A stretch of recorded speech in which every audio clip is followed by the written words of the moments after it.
You see, I am a proponent of good citizenship. One of the major reasons why I am not only a proponent but also a progenitor of good citizenship is because I know and I completely understand that you cannot have a good government without good citizenship. Oftentimes, when I speak, especially when I'm in a public function, and I hear people talk, I hear people criticize the government, it's very okay. Constructive criticism is one of the major factor, or one of the major ecological factor that helps to shape the government in power. It helps them to do the right thing. It helps them to understand that they have citizens who can actually evaluate their performance and criticize them constructively. Of course, when you're criticizing, you criticize, you recommend. Don't just come on social media and then you blast government. You say all sorts of things. And at the end of the day, when people look forward to seeing the recommendation or the solution you prefer, you end up giving nothing. You're just there to criticize. That is not a constructive criticism. Whenever I am in the public and I hear people criticize the government, there's this question I ask: what have you been able to do? What have you done with your position? As a father, you're the head of the family. How have you been able to take care of your family? As a mother, you are basically the manager of the house. How well have you done your job? As the kid, how well have you done your job as the child or as the children of the house?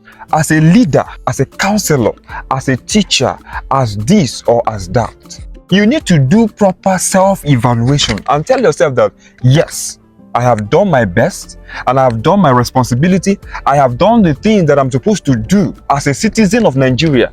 And I have done this and I have done that. But the government is yet to do what they're expected to do. That is when you have the right to criticize. That is when you have the right to come out publicly to speak against the government. I had a very, very provocative discussion with someone. I traveled for the election, during the election. Unfortunately, I met with some young men. I told them, or I asked them rather, today is election. We all are expected to be at our different polling units voting. Why are you all here this early morning drinking? One of them boldly spoke up and told me that he has no business with voting. He has no business with anything that borders on politics. That the person I am voting for, or the person I'm expected to vote for, the person doesn't know that I exist. Therefore, why would I want to stress myself to go out there to vote for the person? This is a very, very deterring mentality that many Nigerians have. It's a very, very backward philosophy that most of us have nurtured. Not only that we have nurtured that, we have enculturated that into our attitude. Today, what we are good at is to come out to criticize. Meanwhile, the little one you're expected to do, you're not doing it. Good citizenship. There can't be government without citizens. So if, as a citizen of Nigeria, the little one you're expected to do, how do you want the government to do theirs? You're a lecturer. Before someone passes your course, someone must pay you or give you this. You are boldly asking a female student to come and sleep with you before you can be able to pass. But tomorrow you come out to criticize the government. They come to your office.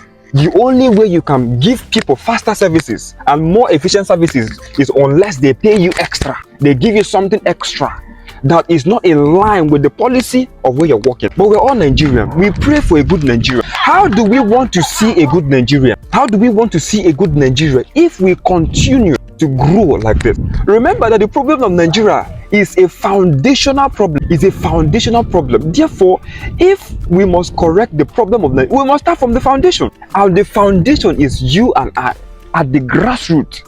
And I consider you and I at the grassroots. I consider both of us as the component of that grassroots. So if you are criticizing the government, what have you been able to do?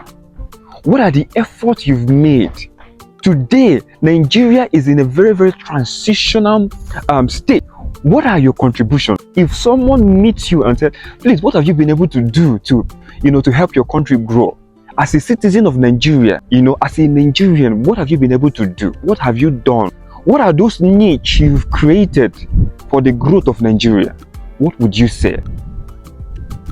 We must be good Nigerians first before we can seek for good government and good governance. If we are not taking cognizance of the importance of good citizenship, then we are not there yet. We are not there yet. I want to see your reaction to this. I want to see your reactions in the comment section. Drop, just give an idea about what you have been able to do, or maybe what you can do for the growth of Nigeria. This is our Nigeria. Let me tell you something. When I see people saying all different kind of things, that this and that, you can't run away from Nigeria. Even if you travel to America and stay there, by the time you die, you will still be brought back to Nigeria. You can't run away from Nigeria.